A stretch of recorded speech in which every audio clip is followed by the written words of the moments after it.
நண்பர்களுக்கு வணக்கம். நான் உங்கள் அன்பு. இன்னையோட நம்ம மக்காச்சோளம் போட்டு 101 நாள் ஆகுதுங்க. இன்னும் ஒரு 20 நாள் 22 நாளுக்குள்ளே மக்காச்சோளம் அறுவடை பண்ணிடலாம். ஏற்கனவே நான் உங்கள்கிட்ட சொல்லியிருந்தேன்ல, காட்டுப்பன்றிகள் தொந்தரவு பற்றி பேசிக்கிட்டு இருக்கும்போது அண்ணாச்சி ஒருத்தவங்களோட வயல் நமக்கு ஒரு 15-20 நாளைக்கு முன்னாடியே போட்டாங்கன்னு. அவங்க வயலில் நேற்று அறுவடை முடிஞ்சிருச்சு. கிட்டத்தட்ட அவருக்கு பார்த்திங்கன்னா அந்த காட்டுப்பன்றியோட தொந்தரவுனால 2 ஏக்கர்லேருந்து மொத்தமே 8 குண்டால் மட்டும்தான் மக்காச்சோளமே கிடச்சிருக்குது. ரேட்டும் 2,300 2,400ன்னு தான் போய்கிட்டு இருக்குது. என்ன பண்ணுன்னு தெரியல. ஏன்னா இன்னும் போக போக மக்காச்சோளத்தோட விலை கொஞ்சம் கொஞ்சமாக கீழே வரத்தான் செய்யும்.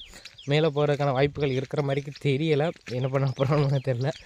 ஏன்னா நமக்கு பூராமே கொஞ்சம் இந்த ஒரு வயலில் இந்த 1 ஏக்கர் பகுதிகளில் இருந்ததில் வந்து ஓரளவுக்கு மக்காச்சோளம் நல்லா கிடச்சிருக்கும்.